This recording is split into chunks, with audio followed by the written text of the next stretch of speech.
ওম শান্তি 25 জানুৱাৰী 2021 সাকাৰ মুৰলী আজি বাবাই কৈছে মৰমৰ সন্তানসকল পিতাৰ শ্ৰীমতেৰে তোমালোক মনুষ্যৰ পৰা দেৱতা হোৱা সেইবাবে তেওঁ শ্ৰীমতৰ শাস্ত্ৰ হৈছে সৰ্বশাস্ত্ৰ শিৰোমণি শ্ৰীমদ ভাগৱত গীতা প্ৰশ্ন সত্য যুগত প্ৰতিটো বস্তু ভালতকৈও ভাল হতুপ্ৰধান হয় কিয় উত্তৰ কিয়নো তাত মনুষ্য হতুপ্ৰধান হয় যেতিয়া মনুষ্য ভাল হয় তেতিয়া সামগ্ৰীও ভাল হয় আৰু মনুষ্য বেয়া হলে সামগ্ৰীও ক্ষতিকাৰক হয় হতুপ্ৰধান সৃষ্টিত কোনো বস্তুৱে অপ্ৰাপ্ত নহয় একোৱে কাৰোৰ পৰা খুজিবলগীয়া নহয় ওম শান্তি বাবাই এই শৰীৰ দ্বাৰা বুজায় এও জীৱ বুলি কোৱা হয় এও শৰীৰত আত্মা আছে আৰু তোমালোক সন্তানসকলে জানা যে পৰমপিতা পৰমাত্মা এওৰ শৰীৰত আহে এইটো প্ৰথমে নিশ্চয় হোৱা উচিত সেইকাৰণে এও দাদা বুলিও কয় এইটোতো সন্তানসকলৰ নিশ্চয় আছে এইটো নিশ্চয়ৰে চলিব লাগে যথাযথ বাবা যা শৰীৰত প্ৰৱেশ কৰিছে বা অৱতাৰ লৈছে তেওঁৰ কাৰণে পিতাই নিজেই কয় মই এওঁৰ বহুত জন্ম অন্তৰো অন্তত আহোঁ সন্তানসকলক বুজোৱা হৈছে এয়া হ'ল সকলো শাস্ত্ৰ ভিতৰত শিৰোমণি গীতাৰ জ্ঞান শ্ৰীমত অৰ্থাৎ শ্ৰেষ্ঠ মত শ্ৰেষ্ঠতকৈ শ্ৰেষ্ঠ মত হৈছে উচ্চতকৈ উচ্চ ভগৱানৰ যাৰ শ্ৰীমতেৰে তোমালোক মনুষ্যৰ পৰা দেৱতা হোৱা তোমালোক ভস্ত মনুষ্যৰ পৰা দেৱতা শ্ৰেষ্ঠ হোৱা তোমালোক এই কাৰণে আহিছা পিতাও নিজে কয় মই আহোঁ তোমালোকক শ্ৰেষ্ঠচাৰী নিৰ্বিকাৰী মতাম বুলি দেৱী দেৱতা কৰি গঢ়ি তুলিবলৈ মনুষ্যৰ পৰা দেৱতা হোৱা অৰ্থ বুজিব লাগে বিকাৰী মনুষ্যৰ পৰা নিৰ্বিকাৰী দেৱতা কৰি গঢ়ি তুলিবলৈ আহে সত্য যুগত মনুষ্য থাকে কিন্তু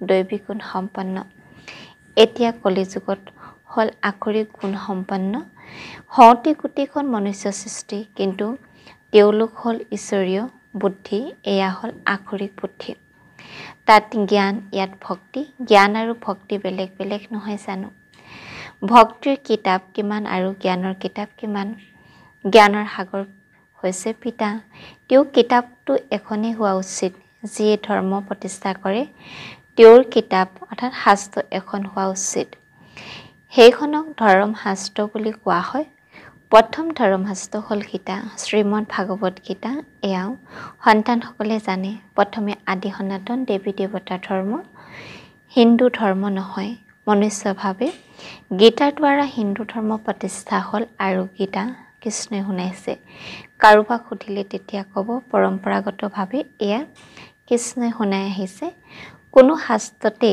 শিৱ ভগৱানো বাছ বুলি উল্লেখ নাই শ্ৰীমদ কৃষ্ণ ভগৱানো বাছ লিখি দিছে যিসকলে গীতা পঢ়িছে তেওঁলোকে সহজে বুজিব পাৰিব এতিয়া তোমালোকে বুজি পোৱা এই গীতা জ্ঞানেৰে মনুষ্যৰ পৰা দেৱতা হ'ল যি এতিয়া পিতাই তোমালোকক দি আছে ৰাজযোগ শিকাই আছে পবিত্ৰতাও শিকাই আছে কাম মহাশত্ৰুৰ হয় ইয়াৰ বাবে তোমালোক পৰাজিত হৈছা এতিয়া পুনৰ কাম বিকাৰৰ ওপৰত জয়ী হ'লে তোমালোক জগতজিত অৰ্থাৎ বিশ্বৰ মালিক হোৱা এয়াতো বহুত সহজ বেহদৰ পিতাই বহি এওঁৰ দ্বাৰা তোমালোকক পঢ়ায় তেওঁ হ'ল সকলো আত্মাৰ পিতা এওঁ আকৌ হ'ল মনুষ্য বেহদৰ পিতা নামেই হ'ল প্ৰজাপিতা ব্ৰহ্মা তোমালোকে যাকে সোধা ব্ৰহ্মা পিতাৰ নামটি কোৱাচোন তেতিয়া বিবুদ্ধিত পৰিব ব্ৰহ্মা বিষ্ণু শংকৰ হ'ল ৰচনা এওঁলোক তিনিওজনৰ কোনোবাটো পিতা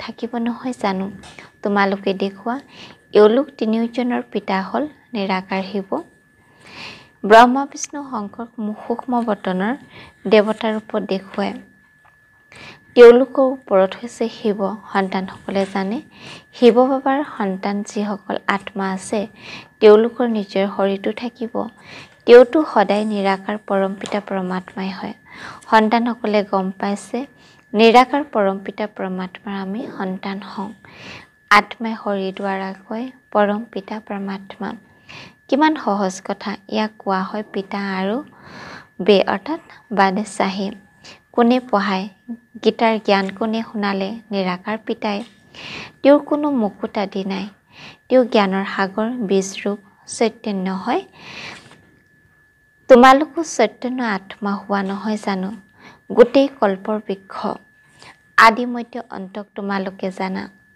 যদিও মালি নোহোৱা কিন্তু বুজিব পাৰা কেনেকৈ বীজ ৰোপণ কৰে, তাৰ পৰা পুলি ওলায়।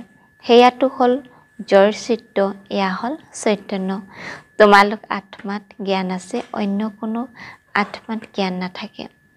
পিতা চৈতন্য মনুষ্য সৃষ্টি বীজৰূপ, সেয়েহে বৃক্ষও মনুষ্যৰে হ'ব। এয়া হৈছে চৈতন্য ৰচনা। বীজ আৰু ৰচনাৰ মাজত প্ৰভেদটো আছে নহয় জানো। আমৰ বীজ ৰোপণ কৰিলে আমৰ পুলি গজে, তাৰ পাছত বৃক্ষ কিমান ডাঙৰ হয়। সেইদৰে মনুষ্য বীজৰ পৰা কিমান মনুষ্য উপজে। জড় বীজত কোনো জ্ঞান নাই, এয়াতো চৈতন্য বীজৰূপ হয়। তেওঁ গোটেই সৃষ্টিৰূপী বৃক্ষৰ জ্ঞান আছে যে কেনেকৈ উৎপত্তি, প্ৰতিপালন, তাৰ পাছত বিনাশ হয়। এই বছৰত ডাঙৰ বৃক্ষ নাশ হৈ পুনৰ অন্য নতুন বৃক্ষ কেনেকৈ থিয় দি উঠে, এয়া হ'ল গুপ্ত। তোমালোকে জ্ঞানো গুপ্তভাৱে লাভ কৰা। পিতাও গুপ্তভাৱে আহিছে, তোমালোকে জানা। এয়া পুলি ৰোপণ কৰি থকা হৈছে, এতিয়াতো সকলো পতিত হৈ গৈছে।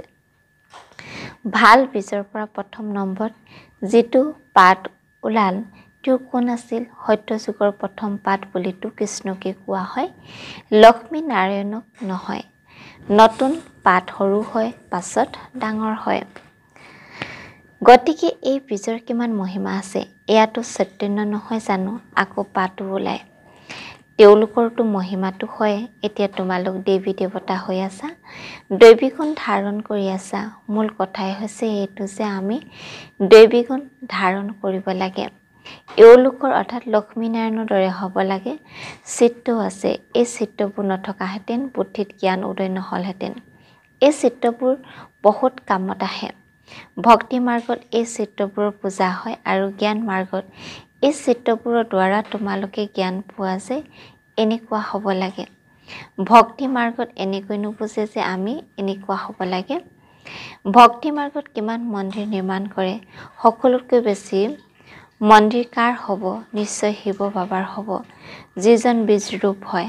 আকৌ তাৰ পাছত প্ৰথম ৰচনা মন্দিৰ হ'ব। প্ৰথম ৰচনা হৈছে এই লক্ষ্মীনাৰায়ণৰ। শিৱৰ পাছত এওঁলোকৰ পূজা সকলোতকৈ বেছি হয়। মাতাসকলেতো জ্ঞান দিয়ে, তেওঁলোকৰ পূজা নহয়। তেওঁলোকতো পঢ়াই নহয় জানো। পিতাই তোমালোকক পঢ়ায়, তোমালোকে কাৰো পূজা নকৰা। পঢ়াওঁতাজনক এতিয়া পূজা কৰিব নোৱাৰা। তোমালোকে এতিয়া পঢ়ি পুনৰ অজ্ঞানী হবাগৈ, তেতিয়া পুনৰ পূজা হ'ব। তোমালোকে দেৱী দেৱতা হোৱাগৈ। তোমালোকে জানা, যিজনে আমাক এনেকৈ গঢ়ি তোলে, তেওঁ পূজা, আৰু তাৰ পাছত কৰ্মানু অনুসাৰী আমাৰ পূজা হ'ব। পুনৰ অৱনমিত হৈ হৈ পাঁচ তত্ত্বৰ পূজা কৰিবলৈ লাগি যায়। হৰি পাঁচ তত্ত্বৰে গঠিত নহয় জানো। পাঁচ তত্ত্ব পূজা কৰা বা হৰিৰ পূজা কৰা একেই হৈ যায়। এই জ্ঞানটো বুদ্ধিত আছে। এই লক্ষ্মীনাৰায়ণে গোটেই বিশ্বৰ মালিক আছিল। এই দেৱী দেৱতাসকলৰ ৰাজত্ব নতুন সৃষ্টিত আছিল, কিন্তু সেয়া কেতিয়া আছিল এইটো নাজানে। লাখ লাখ বছৰ বুলি কৈ দিয়ে। এতিয়া লাখ লাখ বছৰ কথাটো কেতিয়াও কাৰো পুথিত থাকিব নোৱাৰে। এতিয়া তোমালোকৰ স্মৃতিত আছে, আমি আজিৰ পৰা ৫,০০০ বছৰ পূৰ্বে আদি সনাতন দেৱী দেৱতাৰ ধৰ্ম আছিলোঁ। দেৱী দেৱতাৰ ধৰ্মাৱলম্বীসকল আকৌ আন ধৰ্মলৈ কনভাৰ্ট অৰ্থাৎ ধৰ্মান্তৰিত হ'ল।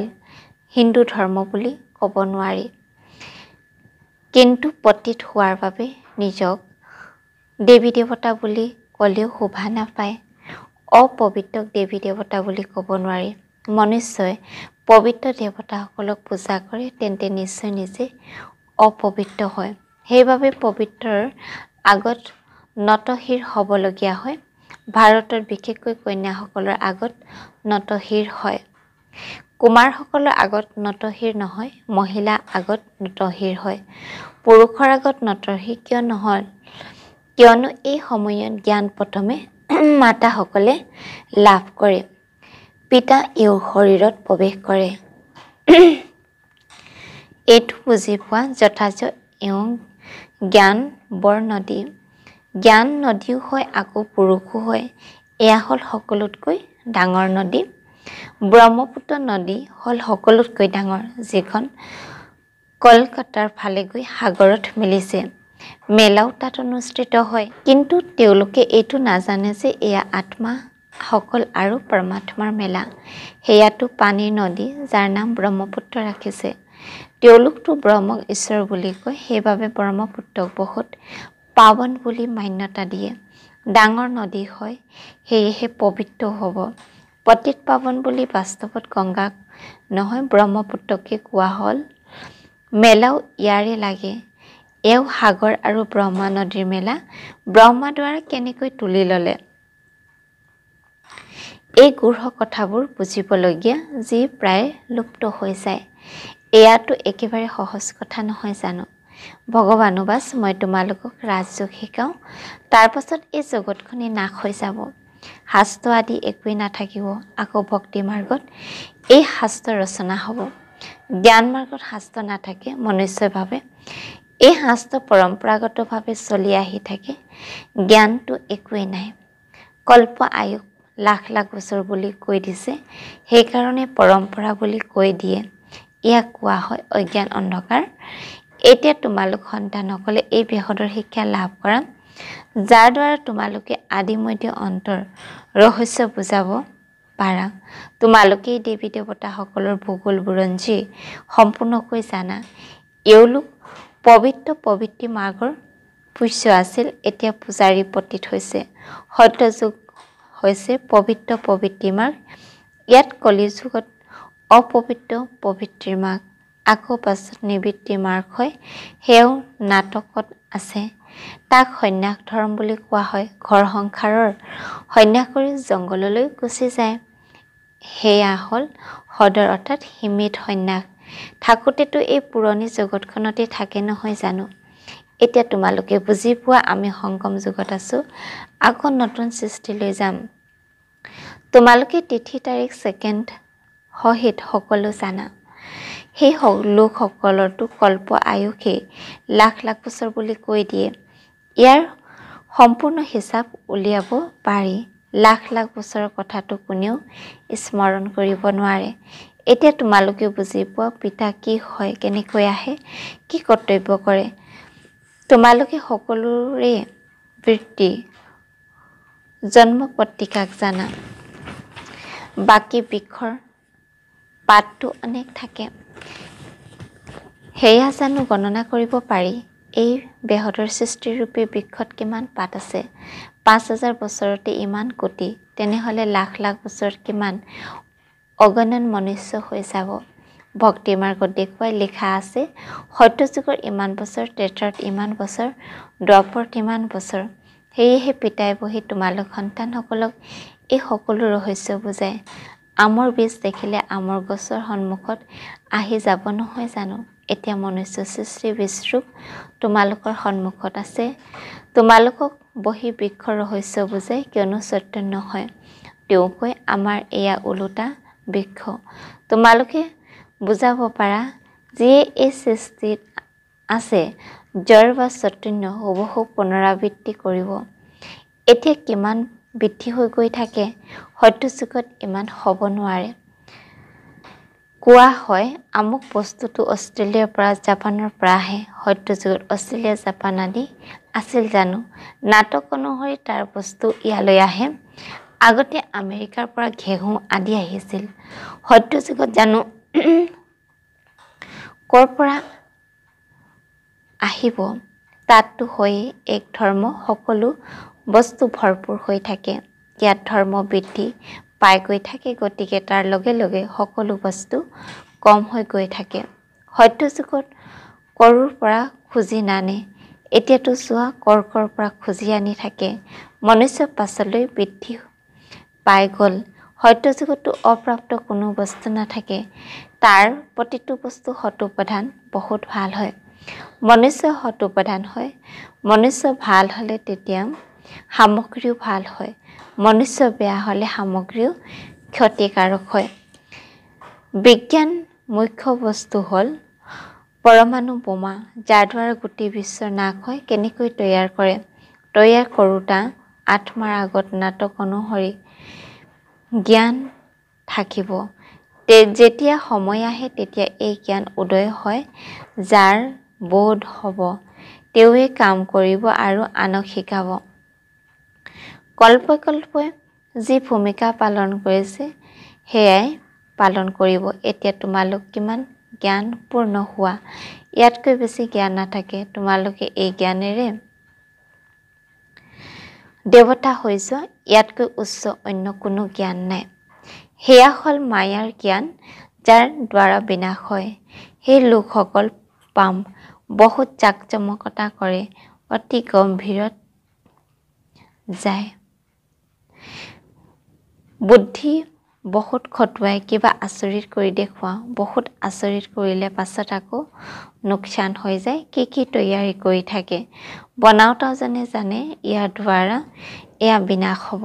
ভাল বাৰু, অতি মৰমৰ কল্পৰ পাছত পুনৰাই লগ পোৱা সন্তানসকলৰ প্ৰতি মাতা পিতা বাপ দাদা স্নেহপূৰ্ণ স্মৰণ আৰু সুপ্ৰভাত। আত্মিক পিতাৰ আত্মিক সন্তানসকলক নমস্কাৰ। ধাৰণাৰ বাবে মুখ্য হাৰত কৈছে, গুপ্ত জ্ঞান স্মৰণ কৰি আনন্দিত হৈ থাকিব লাগে। দেৱতাসকলৰ চিত্ৰবোৰ সন্মুখত দেখি তেওঁলোকক প্ৰাণ বন্দনা কৰাৰ সলনি তেওঁলোকৰ নিচিনা হ'বলৈ দেৱী গুণ ধাৰণ কৰিব লাগে। 2 নম্বৰত কৈছে, সৃষ্টি বিশ্বৰূপ পিতা আৰু তেওঁ চৈতন্য ৰচনাক বুজি জ্ঞানপূৰ্ণ হ'ব লাগে। এই জ্ঞানতকৈ উচ্চ আন একো জ্ঞান থাকিব নোৱাৰে, এইটো নিচাত থাকিব লাগে। আজি বাবাই বৰদান দিছে, দায়িত্ব পালন কৰিও আকাৰী আৰু নিৰাকাৰী স্থিতি অভ্যাস কৰাৰ সাক্ষাৎকাৰ মূৰত হোৱা। বিস্তাৰত কৈছে, যেনেকৈ অৰ্থাৎ ব্ৰহ্মৰ বাবে সাকাৰ ৰূপত ইমান গুৰু দায়িত্ব থকাৰ পাছতো আকাৰী আৰু নিৰাকাৰী স্থিতি অনুভৱ কৰাই থাকিলে, তেনেকৈ পিতাক অনুসৰণ কৰা সাকাৰ ৰূপৰ বিজয়ী ফৰিষ্টা স্বৰূপৰ অনুভূতি কৰোৱা। তোমালোকৰ এই দৃষ্টিবৃত্তি আৰু স্মৃতি শক্তিয়ে তেওঁক একেবাৰে শান্ত কৰি দিয়ক। ব্যক্ত ভাৱত আহক আৰু অব্যক্ত স্থিতি অনুভৱ কৰক। তেতিয়া কোৱা হ'ব সাক্ষাৎকাৰ মূৰত শ্লোগান, যিসকল প্ৰকৃততে দয়ালু অন্তৰৰ তেওঁলোকে দেহ বা দেহ অভিমান আকৰ্ষণ কৰিব নোৱাৰে। ওম শান্তি।